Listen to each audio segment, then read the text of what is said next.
在视频的开头，想问一下大家，如果一个男人整天把伟哥当糖吃，会造成怎样可怕的后果呢？话说这个男人古怪的地方还不止这一处，他人送外号吝啬鬼、囤积癖，背地里面还修建了一处地牢，专门用来囚禁和绑架女人，有的被关了几个月，有的长达数年，邪恶程度堪比人间恶魔。而令人不解的是，有几名受害者被释放后都第一时间去报了警，可最后都没有了下文。那么到底是这个男人的犯罪手法过于高明，还是警方办案不给力呢？下面就让我们一起来进入这个黑暗的地牢统治。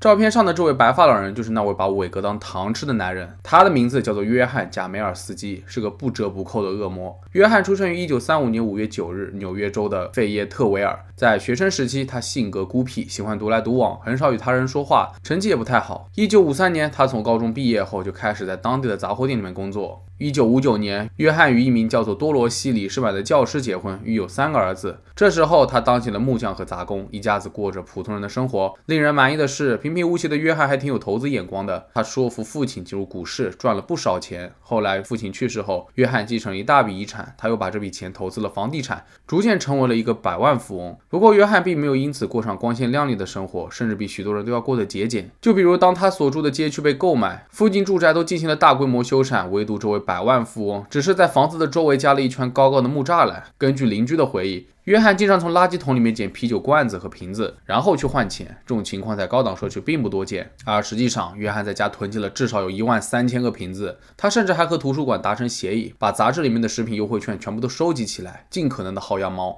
然而，坐拥百万富翁却过着疯狂的囤积癖生活，这已经是相当稀奇的事情了。而更令人诧异的是，他竟然会在未来的日子里面开始囤积人类。1988年，约翰的妻子因卧床不起，自然就无法再有性生活了。而约翰为了不耽误自己的生理需求，于是决定在院子下面建造一个混凝土掩体，后来也被人称为性爱地牢。据了解，该地牢长7.3米，宽3.7米，高2.4米，与地下室东墙相连，中间是一条不到3米的阴暗隧道。离谱的是，家人都知道地牢的存在，但他们都误以为约翰又往里面囤积了什么东西。可实际上，这个地牢隐藏着一个黑暗的秘密。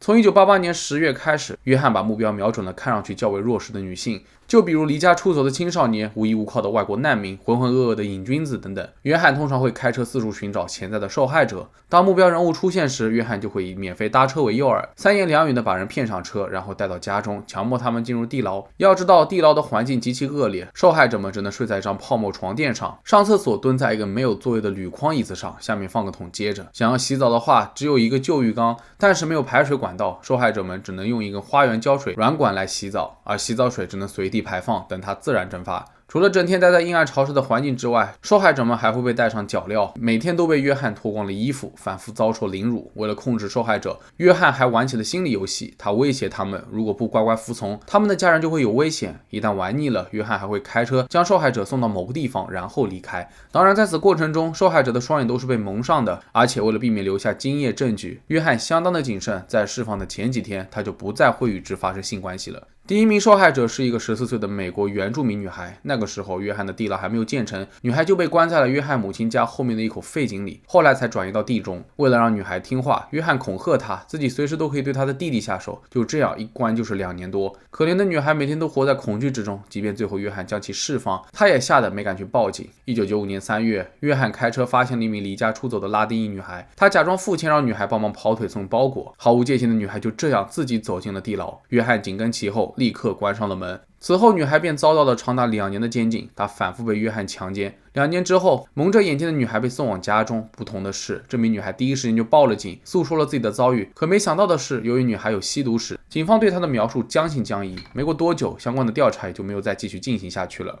1997年8月31日，约翰在街上转悠，意外发现了一名外籍女子。经过聊天得知，对方53岁，是来自越南的难民，她几乎不会说英语，在当地更是举目无亲。而这样的条件对于约翰来说刚好正中下怀。怀。很快，约翰强行将他塞进车里，带到了一所废弃的房子里面进行了强奸。最后，他把他绑在了一堆压扁的纸板箱上，开车将人关进了地牢。然而，除了强奸之外，这名越南女性还被强迫完成各种的琐碎工作，甚至还要唱歌给约翰听。也正因为自己的歌唱技能，约翰还专门为他买了一台电视机。在此期间，约翰不断地跟受害者强调，越是乖乖听话的人，就能越快恢复自由。时间一晃来到了1998年5月23日，这名越南女性被蒙着双眼送到了某个巴士站，终于重见天日。而约翰也算是良心发现，给了他50美元。只可惜越南难民的身份也注定此事会不了了之。虽然他第一时间赶去警局报案，但因为说不清被绑架的地点，也描述不了绑匪的身份，警方便指责他编造故事，浪费他们的时间，根本就没人会进行调查。而接下来的第4名受害者是一位名叫詹妮弗·斯博尔丁的白人女性。在2001年5月11日，26岁的詹妮弗在吸食迷幻药后，在大街上乱逛。当时的天气不好，约翰发现了这个浑浑噩噩的女孩后，主动提出要送她回家。果然，詹妮弗答应了。然而，等待她的将是没日没夜的折磨。起初，当约翰强奸她时，詹妮弗反抗程度相当的激烈。为了制服她，约翰经常会用雪茄烫她，导致詹妮弗的背部下方皮肤出现了大片肿胀。除此之外，约翰还透露自己是地下性奴集团的成员，他也是听从领导办事。更何况，他们的这个团体当中还有警察，所做的一切都没有后顾之忧。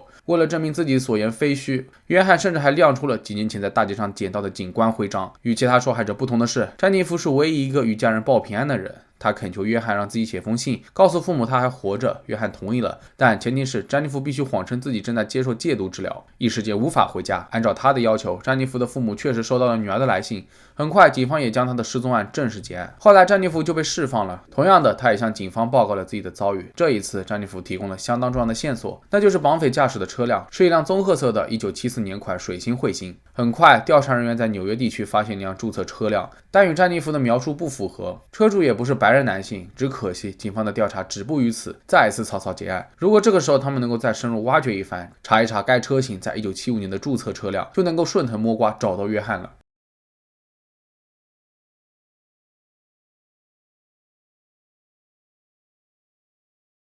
2002年10月，约翰再次走上街头寻找下一位受害者。对方是一名16岁的非裔美国女孩。在囚禁期间，女孩刻意讨好约翰，想与他成为朋友。显然，这么听话的女孩，约翰特别中意。他不仅允许女孩上楼进入家中，第2年，约翰还带她出门一起去打保龄球。2003年4月3日，约翰更是大胆，他带着女孩一起去了卡拉 OK 酒吧散心。许多顾客看出来这一老一少之间的关系非常的奇怪，但没有人挺身而出多管闲事。渐渐的，约翰放下了戒心。大约过了1个礼拜，他带着女孩去了一个瓶子回收中心，兑换家中囤积的瓶子。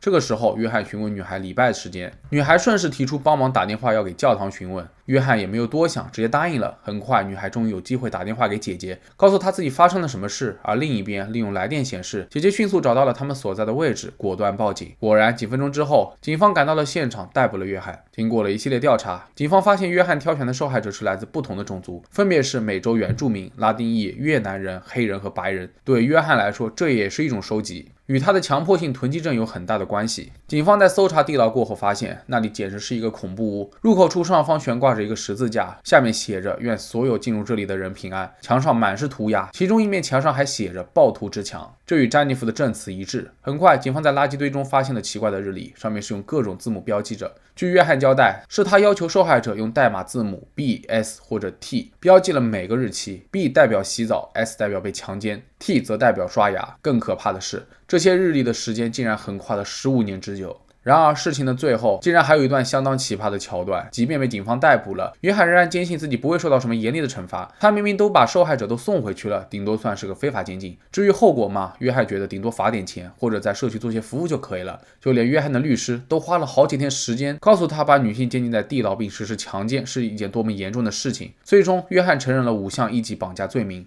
2003年7月，他被判处了18年至终身监禁，往后多次假释均被拒绝。在别人眼里看来，约翰住着高档社区，平时圣经不离手。殊不知，在这虔诚的假象之下，暗藏着一颗多么扭曲的心灵。然而，造成这些伤害的背后，除了施暴者本身的所作所为之外，警方的办案不给力也是很大的因素。难道说离家出走的青少年、瘾君子、流浪汉和难民的案子就不用认真调查，他们也不该被保护了吗？而最关键的是，约翰还没有下死手。假如每一位受害者最后都被灭口了，那未来还会增加多少受害者？又会有多少个家庭将永远活在阴霾之中呢？那么好了，本期视频到这就结束了。各位对于约翰的事迹有什么看法，可以在评论区下方留言。如果觉得视频做还不错的话，别忘了点赞、收藏和关注。我是镇长，咱们下期视频再见吧。